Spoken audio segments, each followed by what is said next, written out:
ओम राम जी आसी उषादी हरादी परमेश्वर पूजा विधि विसर्जन तो भी अपराध क्षमता। सीता जी का रावण के द्वारा हरण हो चुका है और सीता जी का पता लगाने के लिए हनुमान जी लंका की तरफ प्रस्थान कर रहे हैं। रास्ते में उन्हें उनके नाना का देश मिला।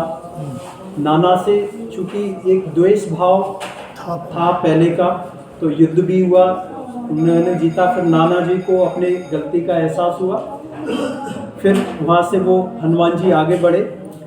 अब आज हनुमान जी का लंका में प्रवेश होगा।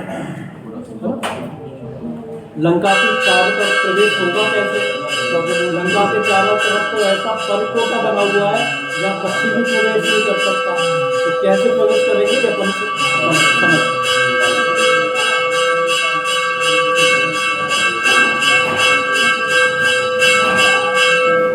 तदनंतर हनुमान ने निशंक होकर लंका में प्रवेश किया।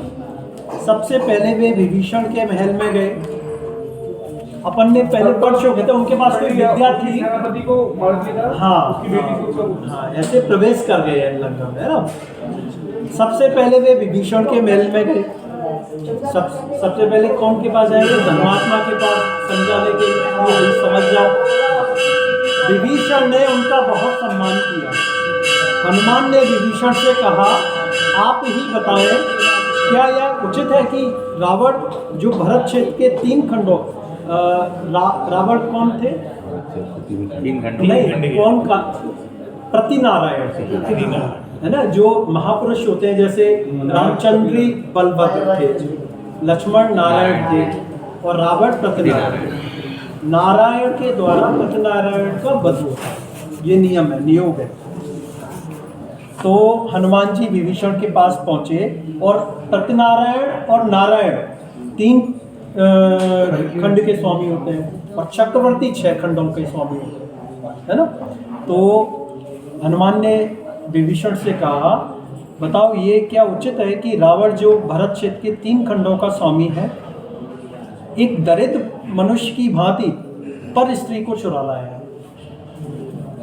अतः आप उनसे कहिए कि वे इस प्रकार न्याय का उल्लंघन ना करें। विभीषण बोले कि मैंने अनेक बार अपने भाई को समझाया, परंतु क्या करूं, वह मानता ही नहीं। फिर भी मैं आपके कहने से उसे पुनः समझाऊंगा। विभीषण ने हनुमान को यह भी बताया कि आज 11वां दिन है सीता जी को लंका में प्रवेश किया। सीता ने भोजन तो क्या जल भी ग्रहण नहीं किया है 11 दिन से। हनुमान विभीषण की यह बात सुनकर बहुत दुखी हुए। वे तुरंत उस प्रमद नामक उद्यान में गए जहां सीता विराजमान थी। सम्यक दृष्टि महासती सीता को देखकर हनुमान सोचने लगे, धन्य है इन सीता माता को। हनुमान ने श्री राम की मुद्रिका, रामचंद्र जी ने क्या कहा था, आप ये मुद्रिका उनको देना और उनसे कुछ वो था कंगन लेके आना, है ना, क्योंकि रावण मायामयी है, कहो दूसरी सीता हुबहू बना के आपको दिखा दे, है ना। तो सम्यक दृष्टि महासती सीता को देखकर हनुमान सोचने लगे, धन्य है इन सीता माता को। हनुमान ने श्री राम की मुद्रिका सीता के पास डाल दी। सीता राम की मुद्रिका देखकर बहुत हर्षित हुई। सीता के पास जो स्त्रियां बैठी थी, उन्होंने तुरंत दौड़कर रावण के पास समाचार पहुंचाया कि सीता प्रसन्न दिखाई दे रही है। अभी तक तो दुखी थी, अब प्रसन्न दिखाई दे रही है। उन्हें ये लग रहा था कि अब शायद रावण को चाहने लगी, है ना, ऐसा भ्रम हुआ। रावण यह सुनकर बहुत खुश हुआ। उसने मंदोदरी को सीता के पास भेजा। मंदोदरी ने जाकर सीता से कहा, हमने सुना है अब तू प्रसन्न हो गई है, सो यह तेरी बड़ी कृपा है। सीता ने क्रोधित होकर मंदोदरी से कहा, हे खेचरी, आज मेरे पति का कुशल समाचार आया है, इसलिए मैं प्रसन्न हुई। इसके बाद सीता ने मुद्रिका लाने वाले से कहा, मतलब हनुमान जी से, हे भाई, तुम मेरे पति की मुद्रिका लेकर आए हो, मुझे प्रकट होकर दर्शन दो। महाभव्य जीव हनुमान ने दूर से ही सीता को हाथ जोड़कर शीश झुकाकर नमस्कार किया और फिर सीता के पास आए। सीता के पास आते हुए वह ऐसा सुशोभित हुआ मानो भाई भामंडल ही सीता को लेने आया। भामंडल सीता का भाई था। हनुमान ने अपना गोत्र, कुल, गोत्र, माता पिता तथा स्वयं का नाम बताया।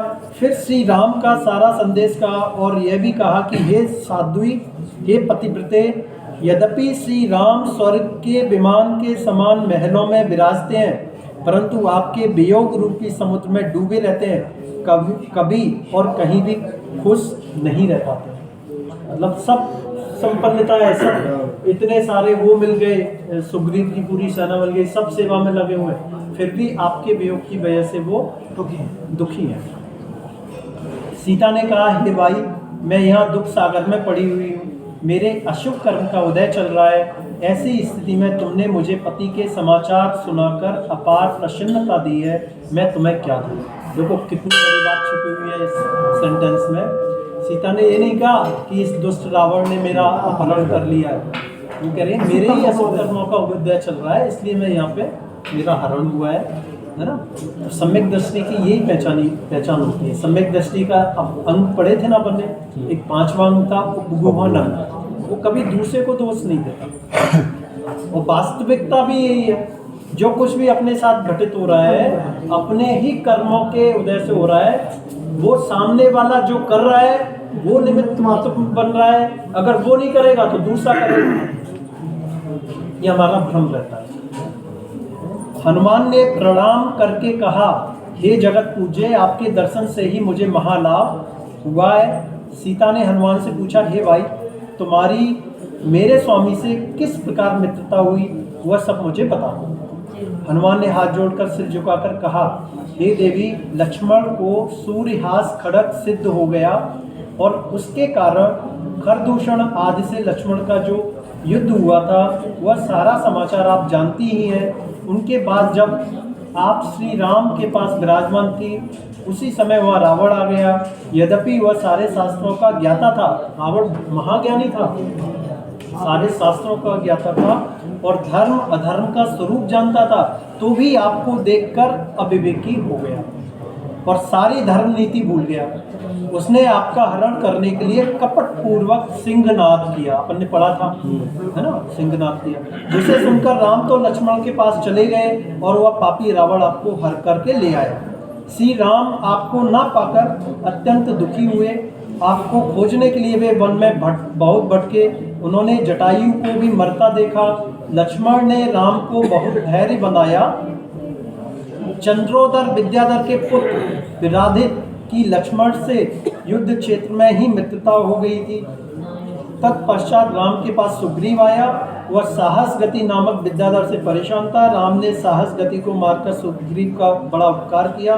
फिर सुग्रीव को रत्न जटि विद्याधर से पता चला कि आपको रावण हर कर ले गया। ये अपन ने सब पढ़ चुके हैं ना।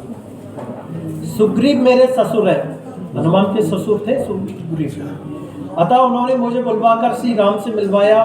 उसके बाद मुझे श्री राम ने यहाँ आपको छुड़ाने के लिए भेजा है। लंकापुरी का स्वामी दयालु और कोमल हृदय, मुझे विश्वास है वह मेरी बात मानकर आपको श्री राम के पास भेज देगा। अभी भी हनुमान को ये विश्वास है कि रावण ज्ञानी है और मतलब दयालु भी है, समझाने से समझ जाएगा और वो आपको मेरे साथ वापस भेज देगा। लंका का स्वामी मुझे भाई से भी अधिक समझता है। रावण जानता था, हनुमान से परिचय था पहले। तदनंतर परम हर्ष को प्राप्त हुई सीता हनुमान से पूछने लगे कि आपके जैसे पराक्रमी कितने वानर वंशी राजा मेरे प्राणनाथ के साथ हैं। तब मंदोदरी ने कहा, हे जानकी, तू इनको नहीं जानती। इनके समान सुभट भरत क्षेत्र में कौन है? यह सुभट कई बार रावण का सहाई हुआ। यह पवन का पुत्र अंजना का रावण का भांजा जमाई है। भांजा जमाई मतलब भांजी भी आई है। भांजी भी आई है। हमेशा लोग इसके दर्शन की इच्छा, रावण वो हनुमान बहुत सुंदर थे, तो हमेशा लोग इसके दर्शन की इच्छा करते हैं। लंका का धनी इसको भाई से भी अधिक मानता है। लंका का धनी यानी कि रावण इनको भाई से भी अधिक मानता है। परंतु यह बड़े आश्चर्य की बात है कि यह भूमि गोचरियों का दूत होकर कैसे आया है ना। जो रावण यह जानेगा कि यह राम का दूत होकर सीता के पास आया है, तो जो किसी से ना करे वैसा इसके साथ करेगा। जिन लोगों की मृत्यु निकट आई होती है वे ही रावण से टकराते हैं। सीता ने जवाब दिया कि हे मंदोदरी, मेरा पति प्रबल पराक्रमी है, जल्दी ही तू देखेगी कि तू विधवा होकर रोएगी। मतलब आपस में वार्तालाप चल रहा है दोनों का, है ना। सीता की ऐसी बात सुनकर मंदोदरी अत्यंत क्रोधित हुई। 18,000 सपत्नियों समेत वह सीता पर टूट पड़ी।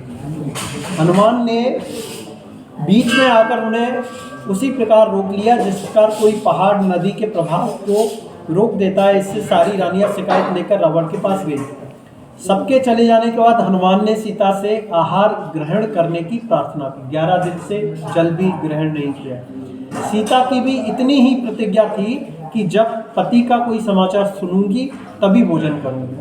सो समाचार आ ही गया है, अतः सीता ने आहार लेना स्वीकार किया।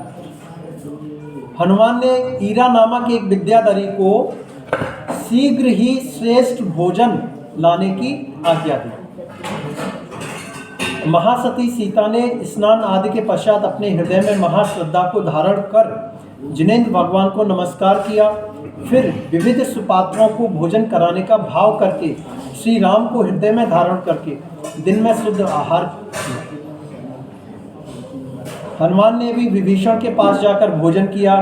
भोजनोपरांत हनुमान ने सीता से आग्रह किया कि हे माता, मेरे कंधे पर चढ़ जाइए ताकि मैं आपको क्षण भर में समुद्र लांघकर श्री राम के पास ले जाऊं। हनुमान के पास शक्ति थी आकाश में गमन करने की। सीता ने रोते हुए कहा कि हे भाई, पति की आज्ञा के बिना मेरा जाना उचित नहीं है। तुम मेरे प्राणनाथ के पास जाकर उनसे यह कहना कि हे देव, यद्यपि मैं जानती हूँ कि मेरे ऊपर आपकी बहुत कृपा है, फिर भी आप अपने प्राणों को संभाल कर रखना। सीता ने अपने सिर से चूड़ा मणि उतारकर हनुमान को दे दी। हनुमान ने सीता को बहुत धैर्य बंधाया और कहा, हे माता, जैसी आप आज्ञा देंगी वैसा ही होगा। इतना कहकर हनुमान ने सीता से विदा ली। इसके बाद हनुमान ने सारी लंका में एक भयंकर व्याकुलता उत्पन्न कर दी। नाना प्रकार के उपद्रव पैदा कर दिए। मेघवान तथा इंद्रजीत सेना के साथ उनसे युद्ध करने आए। हनुमान और उन दोनों के बीच घमासान युद्ध हुआ।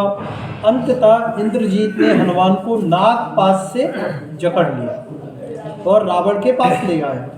रावण ने हनुमान को लोहे की सांकल से बंधवा दिया और कहा कि तू पवनजय का पुत्र नहीं, किसी और से उत्पन्न हुआ है। क्योंकि रावण हनुमान को मित्र मानता था और वो शत्रु की सहायता कर रहा है, तो रावण उनसे कहता है कि तू पवनजय का पुत्र नहीं है, कोई और है। रावण ने हनुमान को लोहे की सांकल से बंधवा दिया और किसी और से उत्पन्न हुआ है। तेरी चेष्टा अकुलीनों जैसी स्पष्ट दिखाई देती है, तू दंड योग्य है। हनुमान रावण के ये वचन सुनकर हंसे और बोले, यह तो समय ही बताएगा कि दंड योग्य कौन है। कुछ ही दिनों में श्री राम और लक्ष्मण भारी सेना सहित यहाँ आ रहे हैं, जिन्हें कोई नहीं रोक सकेगा। तू पर स्त्री की तृष्णा से नाश को प्राप्त होगा। विनाश काल आने पर लोगों की बुद्धि नष्ट हो जाया करती है। हे राजन, तू अपने कुल को नष्ट करने वाला नीच पुत्र हुआ है। कुल को नष्ट करने वाला नीच पुत्र हुआ है। हनुमान के ऐसे वचन सुनकर रावण क्रोध से लाल हो गया। उसने अपने सेवकों को आज्ञा दी कि इसे तरह तरह के दुख दो, किंतु हनुमान बंधन तोड़ाकर वहां से चल दिए।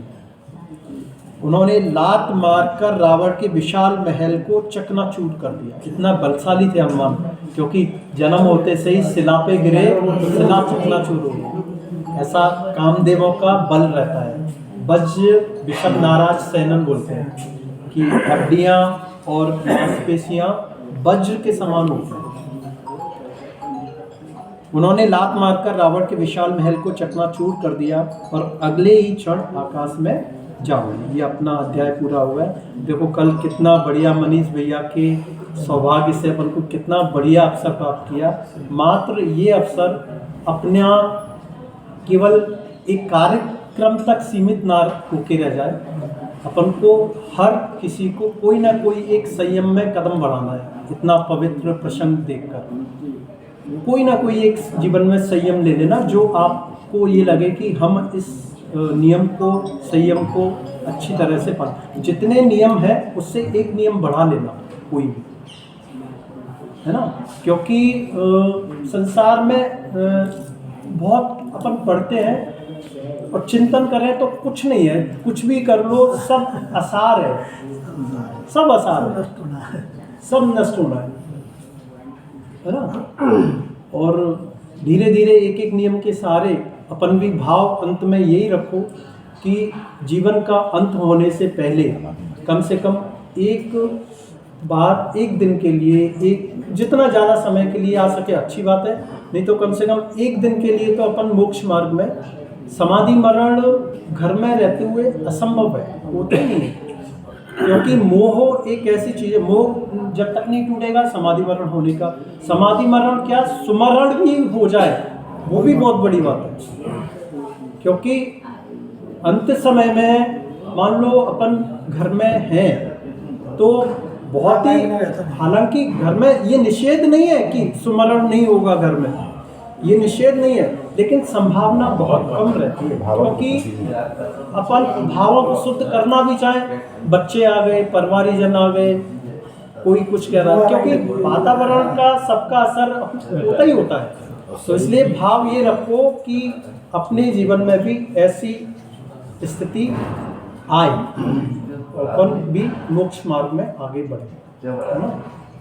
कभी कभी कर्मों का ऐसा उदय आता है कि वो उसमें सोचने का ही वक्त नहीं मिलता है और प्राणांत हो जाता है। नहीं देखो ऐसा है, दो चीजें हैं, बच्चों के समान उनकी बुद्धि भ्रष्ट नहीं होती, वहाँ पर ही वातावरण बनता है, निराकरण के पास दो चीजें हैं, वातावरण बनता है कि वो सब सामान लेते हैं अपने आप। दो चीजें हैं, दो चीजें।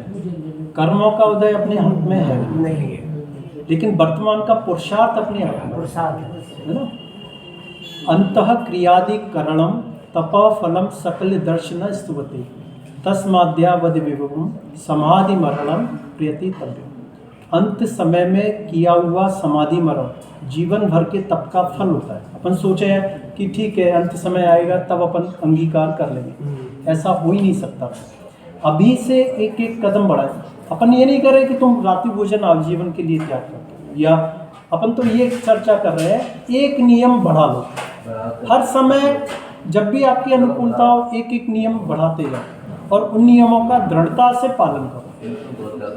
भले एक छोटा सा नियम लो कि हम अष्टमी चतुर्दशी नहीं, देखो एक पूरे जनागम का एक सार आता है, पुरुषार्थ सिद्धि उपाय है, उसमें एक श्लोक आया है, उस श्लोक को समझ लो, आपको मतलब अपने आप ही आगे बढ़ते जाओगे मोक्ष मार्ग में।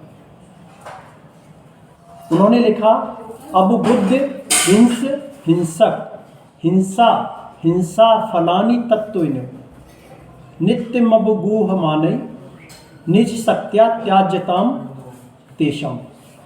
इसका अर्थ समझे अपन। अबुबुद्ध माने जानना चाहिए। अगर अपन सम्यक दृष्टि है, मोक्ष मार्ग में आना बढ़ना चाहते हैं तो अपन जाने, क्या जाने, हिंस हिंसक, हिंस माने जिसकी हिंसा हो रही है उसके बारे में, हिंसक हिंसा करने वाला, और हिंसा हिंसा कहाँ कहाँ पे अपन से हिंसा होती है, और हिंसा का जो हिंसा हो रही है उसका फल तत्व के अनुसार, अपने दिमाग के अनुसार नहीं, जिनवाणी के अनुसार, जैसा भगवान ने कहा। और इस पे अगर अपन विचार कर लें तो अपन मोक्ष मार्ग में बढ़े बिना रह ही नहीं सकते। अपन सोचें कि एक स्नान करते हैं, उसमें अगर विचार करें कि इसमें कितने जीव हैं, एक अनछनी बूंद में कितने जीव हैं और कितने जीवों की हिंसा होती है मेरे तो अगर मोक्ष मार्ग में आना बढ़ना चाहते हो तो ये चार चीज़ों को जानना बहुत ज़रूरी है आपके लिए, कि मतलब जीव कहाँ कहाँ पे हैं। हिंसा माने जिन जीवों की हिंसा हो रही है, मतलब जल में भी कितने जीव हैं, पृथ्वी मिट्टी में कितने जीव हैं, स्थावर जीव कितनी, वायु का एक कितने जीव है, पंखा चला रहे हैं कितने वायु का एक जीवों का घात हो रहा है, जाने जरूर। फिर अपनी शक्ति के अनुसार नहीं बन पा रहा, धीरे धीरे उसको कम करें अपने जीवन में। और जो हिंसा अपने द्वारा हो रही है उसका फल हमें क्या मिलेगा? हम रात्रि भोजन कर रहे हैं, इतने सारे त्रस्त जीवों की हिंसा हो रही है, उसका फल क्या मिलेगा? नीचे जाना पड़ेगा, भगवान ने कहा है ना। तो इस श्लोक पे अगर विचार करेंगे तो फिर अपन ऑटोमेटिकली अपने आप धीरे धीरे आगे बढ़ते जाएंगे। तत्व चिंतन क्या होता है? तब तो माने ये जो भगवान की वाणी है, सात तत्व क्या है, लौह क्षय द्रव्य क्या है, जीव जैसे मैं जीव हूँ, मेरा स्वरूप क्या है? मेरा स्वरूप केवल जानना देखना है। जान देख के जो मैं राग द्वेष कर रहा हूँ वो मेरा स्वरूप नहीं है, वो मेरा विकारी भाव है। वो विकारी भाव भी अनादिकाल से मैं करता आ रहा हूँ, इसलिए मेरे दुख समाप्त होने का नाम नहीं ले रहा। ये तत्व चिंतन। हमेशा ये विचार करो, मैं जीव हूँ, मैं सारी परिस्थितियों को देखूंगा, जानूंगा, और मान लो कोई परिस्थिति धर्म के अनुरूप नहीं है, उसको अपने पुरुषार्थ के द्वारा सामान्य करने की कोशिश करूंगा, लेकिन मैं उसमें बहुत ज़्यादा दुखी नहीं होऊंगा, बहुत ज़्यादा ऐसा आत्र और रौद्र ध्यान नहीं करूंगा। मतलब जैसे अगर हमारे शरीर को कोई दुख आ रहा है, हाँ। तो ये शरीर को दुख है, हाँ। आत्मा को नहीं, ये चिंतन। ना मे मृत्यु कुतो भीतिर् मे व्याधि कुतो व्यथा, ना हम बालम न वृद्धोहम ना युवेतानि पुत्रगति। ना मेरी मृत्यु होती है तो मुझे किस बात का भय? ना मेरे अंदर कोई रोग होता है शरीर के अंदर, तो मैं क्यों दुखी हूँ? इस श्लोक पे विचार करो तो फिर, और जिसका मृत्यु का भय समाप्त हो जाए, उसको फिर नफा नुकसान व्यापार में ये हो गया, आज कम इनकम हुई, ज़्यादा हुई, उसका क्या असर पड़ेगा? कुछ नहीं। और वास्तविकता अगर चिंतन करें तो इनका जीवन में कहीं कोई उपयोग है ही नहीं है। और आप धर्म सम्यक दृष्टि होकर अपने मार्ग में चलोगे तो आपकी आवश्यकताएं बहुत सीमित हो जाती है, और धर्म के प्रभाव से इतना मिलता है कि आप मतलब आपकी कोई काम रुकेंगे नहीं, ये तय बात है।